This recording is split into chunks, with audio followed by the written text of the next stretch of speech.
कैसे हो मेरे प्यारे भाइयों बहनों। उम्मीद है कि आप बहुत अच्छा कर रहे होंगे। करते रहो, पढ़ते रहो। इस ज़माने में एक चीज़ मैं बता रहा हूँ, स्टार्टिंग करने से पहले एक्चुअली मैं बता रहा हूँ, इस ज़माने में जो है कामयाब पाना बहुत आसान है। बहुत ही आसान है पहले के मुकाबले में, क्योंकि इस ज़माने कंपटीशन है ही नहीं। हर एक बिजी है, मोबाइल के अंदर घुसा हुआ है, घुसेड़ा हुआ है। थोड़ा सा मेहनत कर लोगे, आगे बढ़ जाओगे और अपने सपनों की दुनिया जी पाओगे। इसलिए मेहनत से पढ़ो। एंड एंड टाइम में दोस्तों कोई आपकी हेल्प नहीं करता, आपको हेल्प आप ही को करना है, ठीक है ना। इसलिए मेहनत से पढ़ो, माँ बाप की बात मानो, सबसे बड़े अपने पापा की बात मानो, अपनी माँ की इज्जत करो, सब कुछ करो, उनकी दुआएं लो तो बहुत जल्दी आगे बढ़ोगे, वरना तो वाट लगने ही वाली है। चलो, ग्लिच ग्लिच बोलते हैं ना, आप कंप्यूटर में बोलते हैं ना, ग्लिच हो गया, गड़बड़ी जिसको बोलते हैं। रीटेस्ट, फिर से परीक्षा, रिपीट और बार बार वही होना, यानी ग्लिच भी आ गया, फिर रीटेस्ट लेते हैं, फिर वही बार बार, यही सब। यानी बार बार क्या, ये चीज़ बार बार होती है, ये भी और ये भी, ये चीज़ बार बार होती है। कह रहे कि एनटीए जो है, नेशनल टेस्टिंग एजेंसी, और जो सीबीएसई है, हैव उनको देना अलॉट, बहुत ज़्यादा, टू आंसर फॉर, जवाब देना है बहुत सारे क्वेश्चन का। उनका देयर टेस्ट सिस्टम, जो उनका जांचने का, जो परीक्षा का जो सिस्टम है, व्यवस्था है, हैव एविडेंटली, एविडेंटली का मतलब होता है दिख रहा है। क्या मतलब है दोस्तों? दिखता है।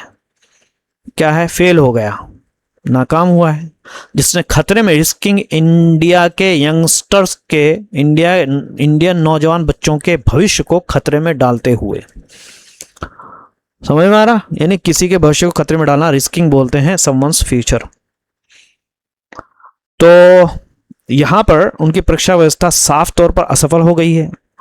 एविडेंटली आपको मैंने बताया, जो साफ तौर पे दिख रही है चीजें। अच्छा, यहां पे अब आप देखिए कि दी फियास्को।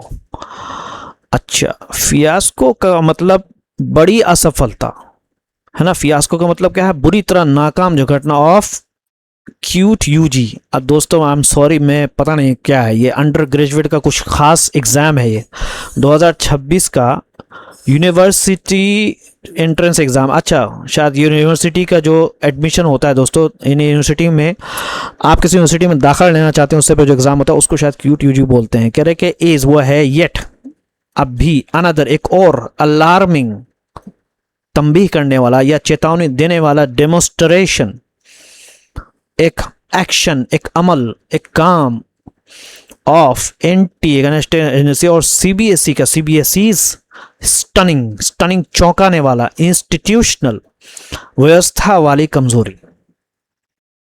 डेमोस्ट्रेशन का मतलब यह होता है दोस्तों उदाहरण या सबूत, प्रमाण।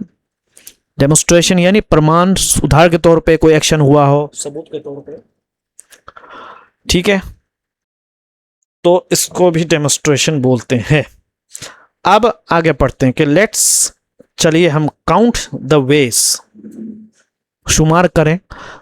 वेज का मतलब यहां पे तरीका नहीं होगा, बल्कि रास्ता होगा, ठीक है, यानी कारण होगा। वेज का मतलब काउंट द वेज, कारण गिनना, वजहें बताना कि कारण क्या क्या है। रिपीटेड, बार बार, पेपर का लीक्स हो जाना, एडमिनिस्ट्रेटिव केओस, प्रशंसा वाली जो गड़बड़ियां हैं, समझे, उसको बोलते हैं लीडरशिप वैक्यूम, लीडरशिप की कमी, वैक्यूम का मतलब यहाँ पे कमी।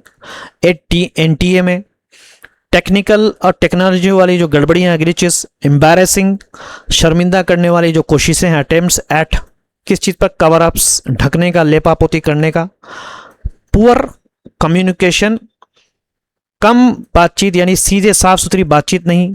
And breath taking indifferences, breath taking मतलब होता है दोस्तों बहुत ज्यादा बेपरवाही, चौंकाने वाली लापरवाही। ब्रेथ टेकिंग यानी सांस को लेने वाला, इनडिफरेंस है ना, लापरवाही, टू मिलियंस ऑफ, लाखों स्टूडेंट्स का, हुज फ्यूचर, जिसका फ्यूचर हैंग, लटका हुआ है, इन बैलेंस, संतुलित में। हैंग इन बैलेंस का मतलब हो गया दोस्तों अनिश्चित होना, यानी भविष्य अधर में होना, यानी भविष्य नीचे जा रहा, ऊपर जा रहा, कुछ पता नहीं, बीच में लटका हुआ है, तो ये ऐसा नहीं होना चाहिए। तो ये होता है समझ में? लीडरशिप वैक्यूम का मतलब यहाँ पे नेतृत्व नेता की कमी है, लीडरशिप की कमी। Count the ways, cover up, सच्चाई को छुपाना है, कवर अप्स छुपाना, लेपापोती करना। ब्रेथ टेकिंग इंडिफरेंट, बहुत ज़्यादा बेपरवाही, चौंकाने वाली लापरवाही इसको बोलते हैं। कह रहे कि ये जो क्यूट यूजी 2026 में एक तथाकथित तकनीकी गड़बड़ी हुई। क्यूट यूजी जो है 2026 में सफ़र झेला असो कोल्ड कथाकथित, यानी बस नाम नहाद टेक्निकल बदे ग्लिच है ना, क्या बोलते हैं उसको, कह रहे कि टेक्निकल गड़बड़ी की वजह से एग्ज़ाम जो परीक्षा थी वाज डिलेड, उसको लेट किया गया बाय आवर्स, घंटों तक, घंटों लेट हो गया। सेवरल, बहुत सारे लोग कुड नॉट फिनिश, ख़त्म नहीं कर सके टेस्ट को। फॉर दीज किड्स, इन बच्चों के लिए, एंड दोज, और उन लोगों के लिए हु लेफ्ट, जिन्होंने एग्ज़ाम को सेंटर्स को छोड़ दिया वंस। द ग्लिच, जो गड़बड़ी जो हुई, हैपेंड बिकॉज, क्योंकि इट इज़ सो सेंट्रलाइज्ड। वो क्या है सेंट्रलाइज का मतलब, यहाँ पे क्या है आपको मैं बता देता हूं। यानी ट्रांसलेट आप दोबारा करिए कि इन बच्चों के लिए और उन छात्रों के लिए जो गड़बड़ी होने के बाद परीक्षा केंद्र छोड़कर चले गए, क्योंकि पूरी व्यवस्था बहुत ज़्यादा केंद्रीकृत है, किसी को नहीं पता कि क्या हो रहा है, यानी सेंट्रलाइज है, यानी ऊपर से हो रहा है। नो वन नोज, नहीं जानता है कोई व्हाट इज़ गोइंग ऑन, चल क्या रहा। ये बहुत ज़्यादा बोलता है what's going on, what's going on, इससे जल्दी में बोलते हैं। सेंट्रलाइज, सो सेंट्रलाइज, केंद्रीकृत है दोस्तों, यानी केंद्रीकृत है कि किसी को नहीं पता कि क्या हो रहा है, और अफवाहें सरकारी जानकारी की जगह ले लेती हैं कि फिर से परीक्षा होगी। एंड हेड से रिप्लेसेस, अच्छा हियर से मतलब सुनने वाला कहना, यानी सुन करके जो कहते हैं आप, सुनी सुनाई बातें, यानी अफवाहें। वाह वाह वाह वाह वाह, बड़ा शानदार। हियर अलग कर दो, से अलग, सुन करके जो आप कहते हो ना, सुनी सुनाई बातें, वो जगह ले लेती है दोस्तों रिप्लेसेस ऑफिशियल, जो अधिकारी वाली, यानी गवर्नमेंट के दोस्तों की जगह पर। यानी गवर्नमेंट क्या कह रही है उस पर लोग नहीं सुनते, अफवाहों पे लोग ध्यान देना शुरू कर देते हैं। तो हियर से मतलब होता है सुनी सुनाई बातें। देयर विल बी, के होगा भाई दोबारा जांच होगी। हाउ, गिलिबली, अच्छा यहाँ पे जो वर्ड है गिलिबली मतलब होता है हल्के में कहना, यानी अधिकारी कितनी आसानी से कह देते हैं कि बच्चों को फिर से परीक्षा देने का मौका मिलेगा। हाउ गिलिबली, अधिकारी अथॉरिटीज टेल अस, बतलाते हैं कि किड्स बच्चे विल हैव, रखेंगे एन अपॉर्चुनिटी, मौका, टू राइट, को लिखें, द टेस्ट को, यानी एग्जाम को दोबारा। कह रहे हैं कि हाउ क्रूल, कितनी जुल्म की बात है, कितनी अन्याय की बात है। डू दे हैव, क्या उनके पास कोई समझ नहीं है, do the idea, the toe, उस नुकसान का सच, an unending cycles of exams है, कि इस तरह के जो ना ख़त्म होने वाला जो एक सर्कल है एग्ज़ाम का, यानी इधर बार बार एग्ज़ाम देने का वो रखता है। टोल, टोल का मतलब होता है असर, नुकसान। क्रूल मतलब समझ में आ रहा ना, टेक अ टोल, इसी को बोलते हैं बुरा असर डालना। बोलते हैं कि चाय ने मेरे बच्चे पर, चाय ने मुझ पर इतना असर डाला कि उसके वजह से मेरा बच्चा चला गया, है ना। The kids, the T has taken a toll on my health that I lost my baby which was in my stomach, जो कि मेरे पेट में था। तो एनटीए और सीबीएसई ने हैव बिकम, वो हो चुका है सिंबल्स, एक पहचान ऑफ इन एपिट्यूड। एपिट्यूड का क्या मतलब है, यानी इनेप, देख लो, इनेप्ट्यूड, इनेप्ट्यूड का मतलब होता है अक्षमता,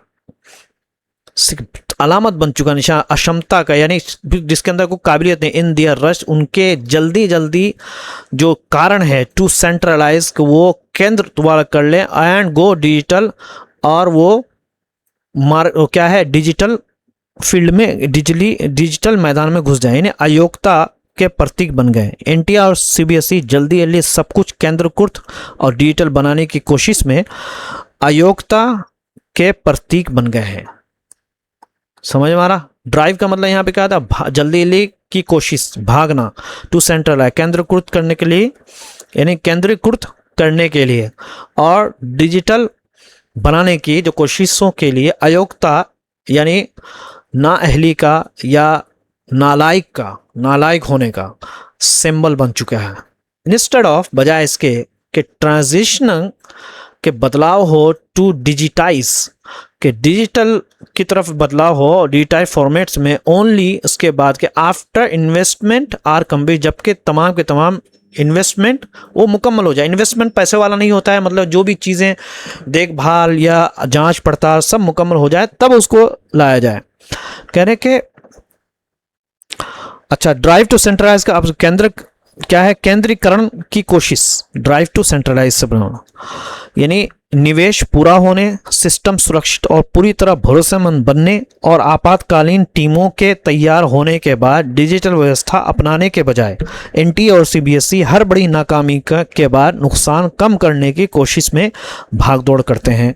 यानी काम उनको ये करना चाहिए था कि निवेश पूरा हो जाए, कंप्लीट हो जाए, सिस्टम जो है यानी सिस्टम सुरक्षित हो जाए, सिक्योर हो जाए, एंड फेल सेफ और पूरी तरह भरोसेमंद बन जाए, फेल से महफूज हो जाए, यानी नाकाम होने से महफूज और भरोसेमंद हो, एंड इमरजेंसी और आपातकालीन टीमें, इमरजेंसी रिस्पॉन्स टीम्स जो है वो काफ़ी हो, एडिक्वेट काफ़ी हो, बोथ दोनों के दोनों एनटीए और सीबीएसई स्क्रैम्बल फॉर का मतलब होता है दोस्तों जल्दी जल्दी कोशिश करना, भाग दौड़ करना, दौड़ते हैं किस चीज़ के लिए, फॉर डैमेज कंट्रोल, नुकसान को कंट्रोल करने के लिए, आफ्टर एवरी क्या है, डिबिकल। अच्छा, यहाँ पे जो वर्ड है दोस्तों वो है डिबाकल। क्या है डिबाकल का मतलब हो गया बड़ी नाकामी, आफ्टर हर बड़ी नाकामी के बाद वो क्या करते हैं, लेपा पोते करने की कोशिश करते हैं और ये बताते हैं ये रीज़न था वो रीज़न था। तो पहले से ही जो है हमें एडिटर साहब कह रहे हैं कि पहले से जांच पड़ताल हो, सब कुछ उसका जो है निगरानी हो जाए, फिर उसके बाद जो है ये काम करना चाहिए। कह रहे कि हु इज़ टू ब्लेम, किसको किस पर इल्ज़ाम लगा दिया जाए, फॉर द गैप इस कमी का, इन ओवरसाइट। क्या है ओवरसाइट का मतलब हो गया यहाँ पे, अच्छा who is to blame, oh my god, कह रहे हैं कि निगरानी की कमी के लिए कौन जिम्मेदार है। ओवरसाइट, साइट का मतलब होता है निगरानी, ओवरसाइट बस ऊपर ऊपर से देखना कि ये जो इसमें जो कमी है इन ओवरसाइट निगरानी में, गैप का मतलब यहाँ पे कमी होना, उस पर किसको जिम्मेदार ठहराया जाए। ड्यूरिंग द इम्प्लीमेंटेशन, इस दरमियान में, लागू करने के दरमियान में, ऑफ सिक्योरिटी प्रोटोकॉल, सुरक्षा के जो मेजर से जो कदम से है उसको अपनाने में। समझ में आता, यानी 2024 के पेपर लीक के बाद जो सुरक्षा नियम जोड़े गए थे उन्हें लागू करने के दौरान निगरानी की कमी के लिए जिम्मेदार कौन है, जो कि जोड़े गए थे, इनकॉर्पोरेटेड जो सुरक्षा प्रोटोकॉल को जो जोड़े गए थे, समझे, सुरक्षा नियम जो जोड़े गए थे आफ्टर नीट यूजी 2024 के पेपर लीक के बाद, तो उसके लिए किसको जिम्मेदार करा दिया जाए, समझे नहीं। पेपर लीक माफिया को जो अपीयर्स वो दिखते हैं टू बी गेटिंग, उनको मिल रहा है the better of the centre.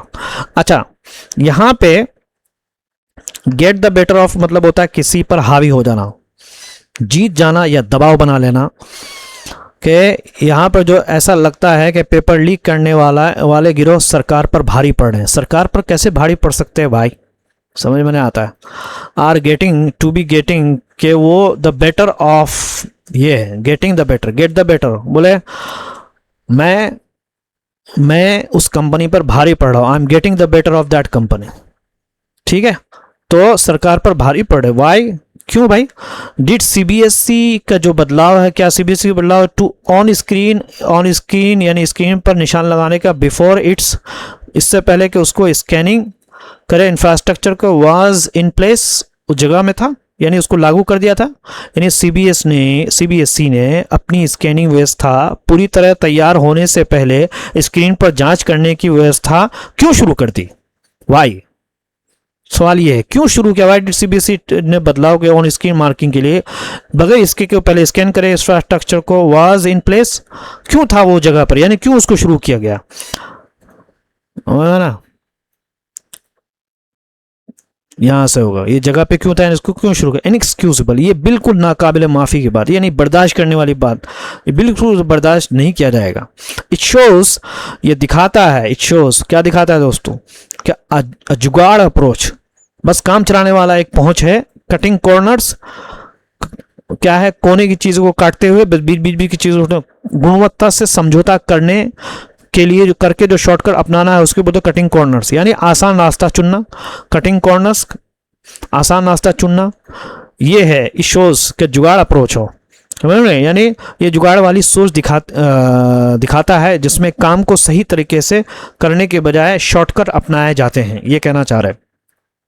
कह रहे हु विल इन्वेस्टिगेट, कह रहे कि कौन इसको जांचेगा, हाँ हु विल इन्वेस्टिगेट, कौन जांचेगा कि वाई, क्यों एग्जाम की जो बॉडीज हैं, यानी क्यों ये जांच कौन करेगा कि जो परीक्षा की जो संस्थाएं हैं ऐसी व्यवस्था बनाने में क्यों असफल हो रहे हैं, बॉडीज आर फेल, असफल हो रहे हैं टू बिल्ड सिस्टम, ऐसी व्यवस्था बनाने का दैट जो कि एक्चुअली असल में काम करता है।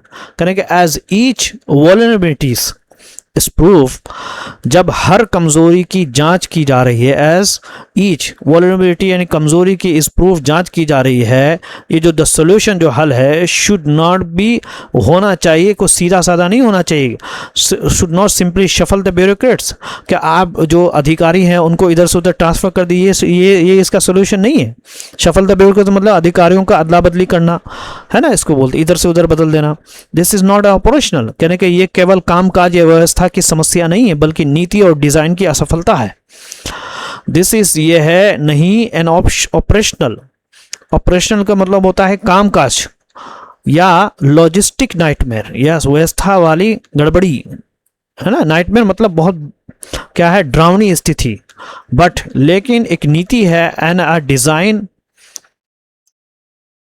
फेलियर, ठीक है, यानी डिजाइन की असफलता है, डिजाइन इसको कैसे बनाया जाए सिस्टम को, उसकी नाकामी है ये। कह रहे कि डिबेट,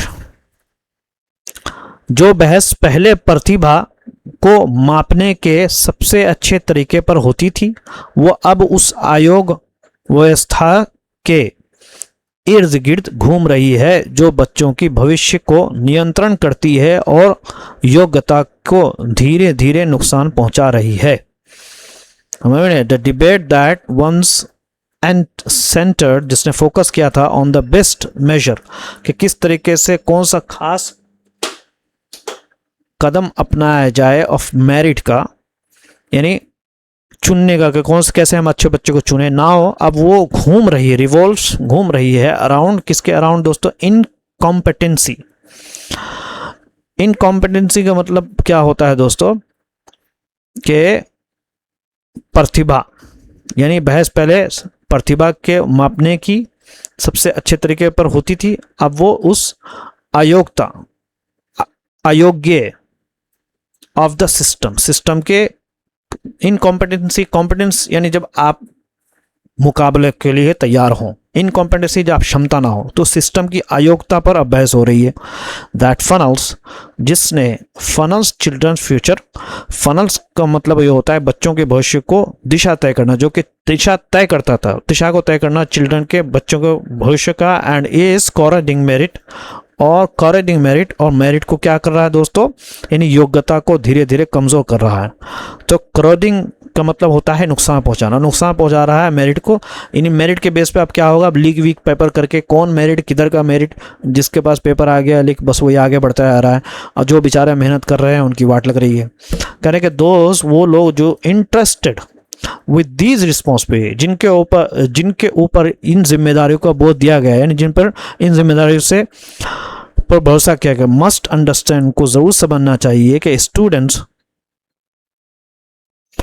के उनको ये समझना चाहिए कि स्टूडेंट्स कुर्बानी, सेक्रीफाइस द बेटर पार्ट, उनकी जो अच्छी है ज़िंदगी के ऑफ देयर चाइल्डहुड, उनके बचपन का जो एक अच्छा हिस्सा जिसमें उनको मस्ती करना चाहिए दोस्तों, वो स्पेंड कर दे, उसको कुर्बानी दे देते हैं टू प्रिपेयर, तैयारी करने के लिए, फॉर दिस, इस तरीके से सोल डिस्ट्रॉइंग, यानी इंसान को तबाह करने वाली, यानी थकाने वाली जो है बोर्ड एग्ज़ाम्स की तैयारी करते हैं, एंड और जो एंट्रेंस एग्ज़ाम है, यानी प्रवेश के लिए किसी भी बड़ी योग्यता पाने के लिए कि भाई सरकारी आप यूनिवर्सिटी में कुछ बड़ी तैयारी करें, बड़ी पढ़ाई करें, जैसे MBBS की, वो लोग कमर तोड़ तैयारी करते हैं। तो ये जो लोग जिनको जिम्मेदारी दी गई है इन एग्ज़ाम को कंडक्ट करने के लिए, वट एवर एग्ज़ाम से रिलेटेड या एजुकेशन रिलेटेड, उनको ये चीज़ समझना चाहिए कि स्टूडेंट्स कितनी मेहनत करता है।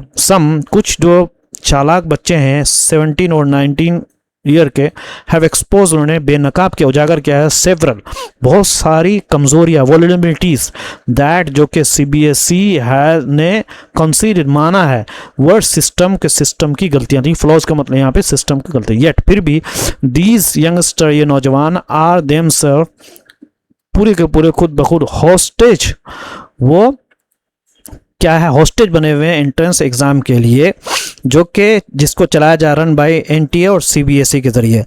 यानी फिर भी ये युवा खुद एनटीए और सीबीएसई द्वारा आयोजित प्रवेश जो है परीक्षाओं के बंधन में फंसे हुए हैं। यहाँ पे हॉस्टेज का मतलब, यहाँ पे हॉस्टेज टू किसी चीज के नियंत्रण में फंसा होना, बंधक में फंसा हुआ हो जाना, बने हुए थे। रन बाई एनटीए और सीबीएसई। इट इज, वो है एक डिप्रेसिंग, डिप्रेस है, परेशान करने वाला, बिट्रेयल, यानी डिप्रेसिंग, बिट्रेयल का मतलब होता है दोस्तों विश्वासघात, भरोसा तोड़ने वाला, है ना, परेशान करने वाला। बिट्रेयल ऑफ एन इंटायर, पूरे के पूरे जनरेशन ऑफ स्टूडेंट्स के जनरेशन के का भरोसा तोड़ना है। इफ द वेरी, अगर वही सेम जो बॉडीज हैं कंडक्टिंग एग्जाम, वो एग्जाम को कर रहे हैं, कैन नॉट बी, उनको ट्रस्ट नहीं किया जा सकता है, टू होल्ड देम फेयरली, कि वो एग्जाम को ईमानदारी से कंडक्ट करे। अगर उन्हीं पर ट्रस्ट नहीं किया जाएगा तो ये पूरे के पूरे जो है ना जनरेशन, जो स्टूडेंट के जो जनरेशन है उसके ऊपर जो है ना एक प्रभाव पड़ेगा, और एक तरीके से स्टूडेंट के जनरेशन के साथ एक तरह का परेशान करने वाला विश्वासघात है। तो इस चीज़ पर तवज्जो देना चाहिए। नए हो तो चैनल को ज़रूर सब्सक्राइब करिए। 24 डिग्री इसका मैंने पीडीएफ भी डाल दिया, देख लेना, पढ़ लेना, बहुत ही शानदार इसके अंदर जो है ना एसी के बारे में बताया गया है। नए तो चैनल को ज़रूर सब्सक्राइब